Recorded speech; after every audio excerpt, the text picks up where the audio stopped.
যাদের বাচ্চারা বিছানায় প্রস্রাব করে দেয়, এটা 2-3 বছর পর থেকে 4 বছর, 5 বছর, 6 বছর, 7 বছর, এমনকি 10-12 বছর বয়স, তারাও দেখা গেছে কি আপনার বিছানায় প্রস্রাব করে দেয়। এই ধরনের প্রবলেম যাদের আছে তারা এই সমস্যাটা কিভাবে সলভ করবেন সেটার জন্য আমি দেখিয়ে দিব। দেখেন, এটাকে বলা হয় আপনার তেলাকোষা গাছ। এই তেলাকোষা গাছের মধ্যে কিন্তু আপনার এক ধরনের ফল ধরে। ফলটা হচ্ছে অবিকল পটলের মতো দেখতে, অবিকল পটলের মতো। আপনি এই গাছের যে শিকড়টা আছে, এই শিকড় দিয়ে আপনার যাদের বাচ্চারা বিছানায় প্রস্রাব করে দেয়, এই প্রস্রাব করাটা বন্ধ করতে পারবেন। বাচ্চারা যদি বিছানায় প্রস্রাব করে দেয় তাহলে কিন্তু একটা বিশ্রী একটা গন্ধ করে, মানে বিরক্তকর একটা জিনিস।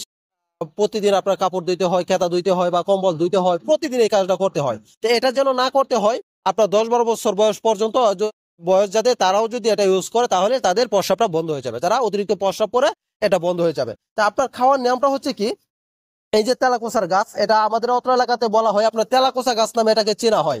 এই তেলাকোষা গাছ আপনাদের অত্র এলাকাতে কি নামে চেনা হয় সেটা অবশ্য জানি না, একটু কমেন্টে লিখে দিবেন আপনাদের অত্র এলাকাতে কি নামে ডাকা হয় এই গাছটাকে। এবার আসেন আপনার বলে দিয়ে এটা কিভাবে খাবেন।